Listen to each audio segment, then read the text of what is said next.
Hi, I'm Pavan from Guided by Spirits, and today I'm going to be talking about some of my epic fails in the magic department so that you can learn from my mistakes.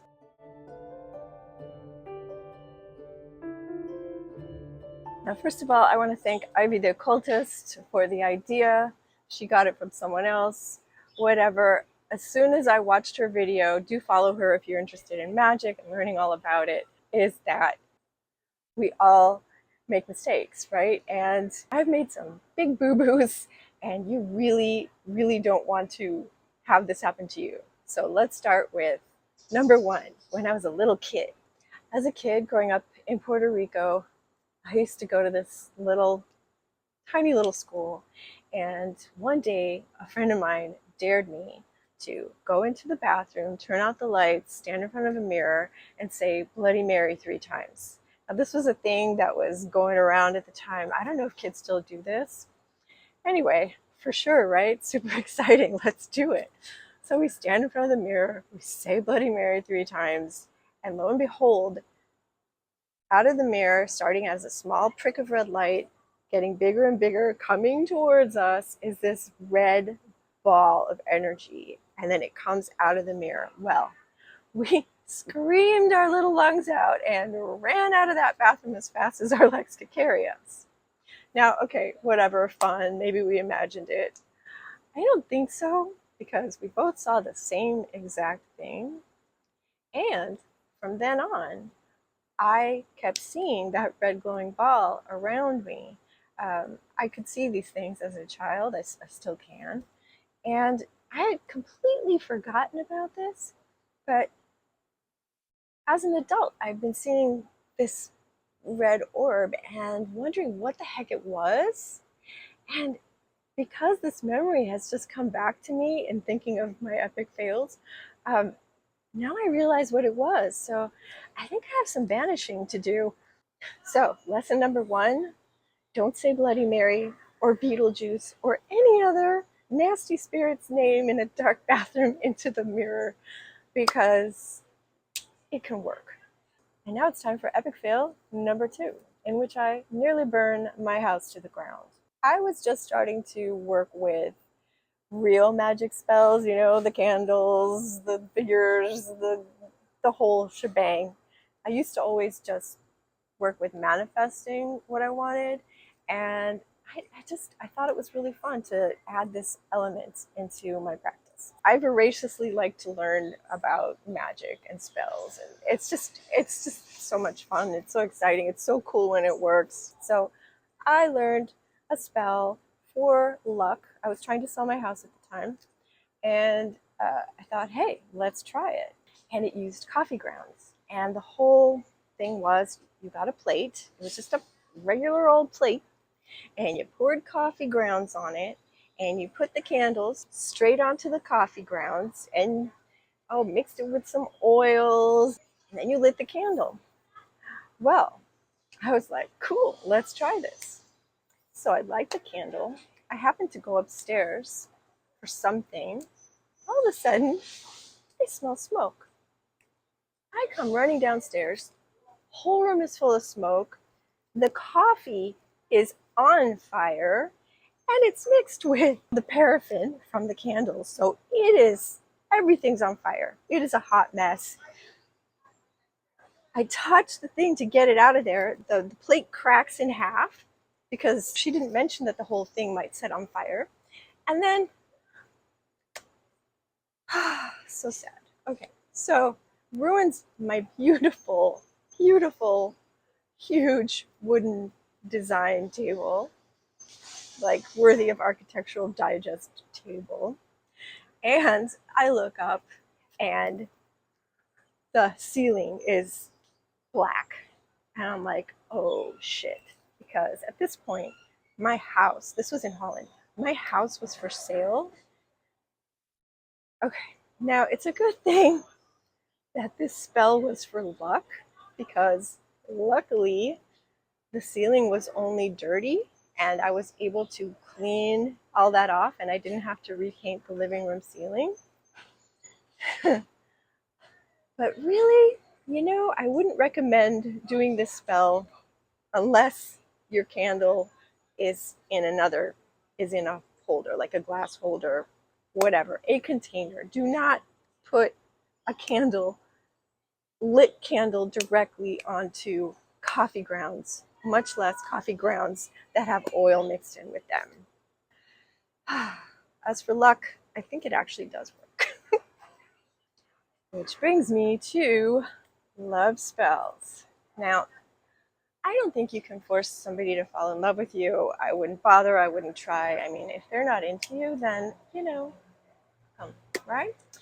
But you can do spells to attract the right person, the unspecified right person, right? So you have this idea in your mind of what kind of person you want to attract, and that's the spell you do, right? Attract this kind of person to me.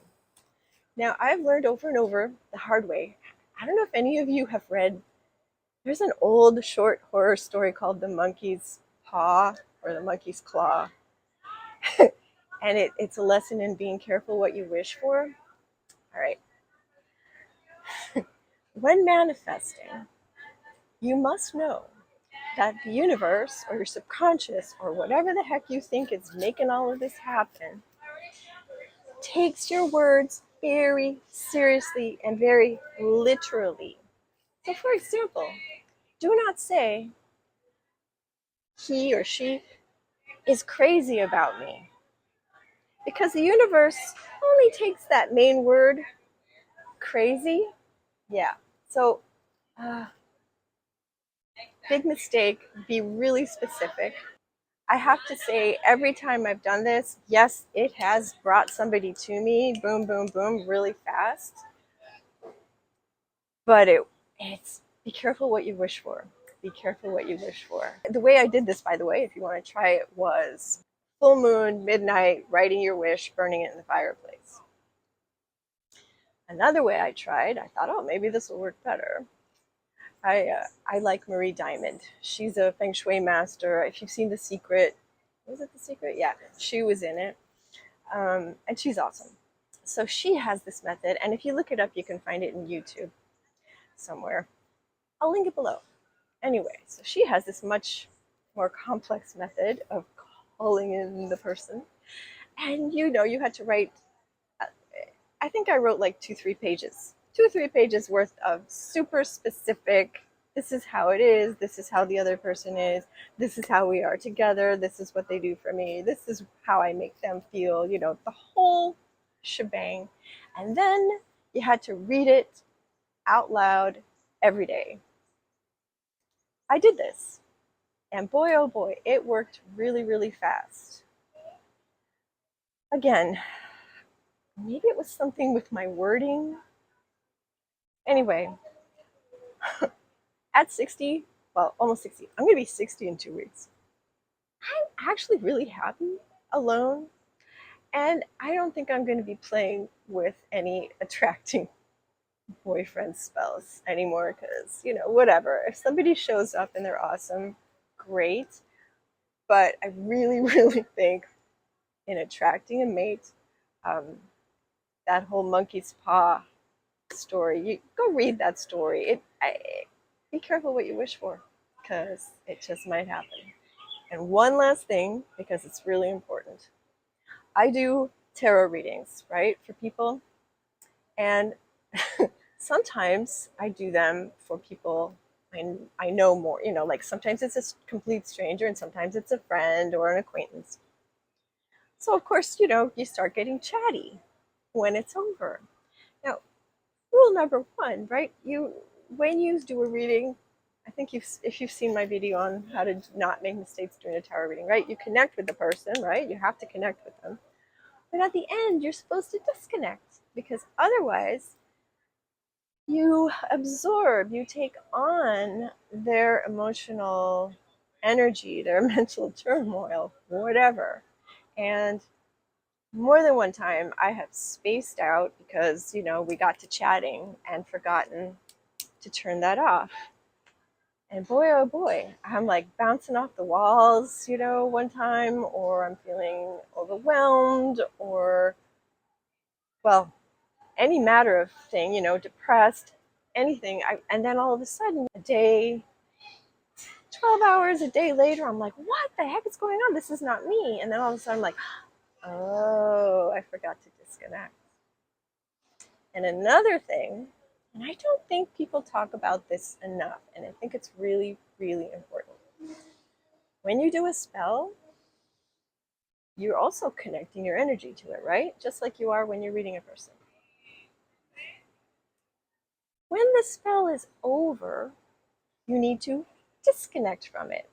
Now, I never used to do spells. I used to just do manifesting work, which is a little different. But when I started doing actual magic spells, which is so much fun, anyway, I didn't realize that you had to disconnect. I mean, with manifesting, you do sort of disconnect in that you're supposed to let go of the outcome.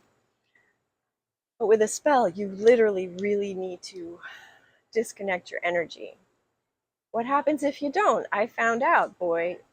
I like to call it a magical hangover, okay? And that's what you get. You will wake up the next day completely drained of energy. The first time this happened to me, it took me a good week to recover my energy. And I'm not really a high energy person to begin with, so I don't have that much energy to spare, right? And I mean, I'm talking like burnout. So really, really important. It took me a bit to figure out what was going on and what was this. And I was even like Googling it, like, what's going on? I couldn't find a thing about it. Eventually, I saw something in a book. I can't remember which one. I read many. Anyway, so you need to disconnect from the spell. And the book, I think, said, say, so mote it be. I really have a problem with saying so mote it be. What the heck kind of word is mote? It sounds like a made up word to me. I'm going to have to do some research into the etymology of that word. I have not done that yet. Anyway, say whatever. And now I'm ending the spell, or I'm letting go of the outcome, whatever. But you got to end it and separate your energy from it. Some spells take more than one day. Still, say, I'm ending it for now. And then when you come back and do it the next day or the next week, you reconnect again, disconnect again. So I hope this has been helpful. Wrapping up, don't set your house on fire. Don't say Beetlejuice 3 times in a mirror. Don't do love spells unless you're really darn sure what kind of person you're attracting, and be careful with your wording. And always disconnect your energy at the end of doing something magical, spiritual. So now you know some of my epic fails in the magical department. I would love to hear about some of yours so that we can all learn from each other's mistakes. If you enjoyed this video, please click like, subscribe to my channel for more content like this, and I will see you next time.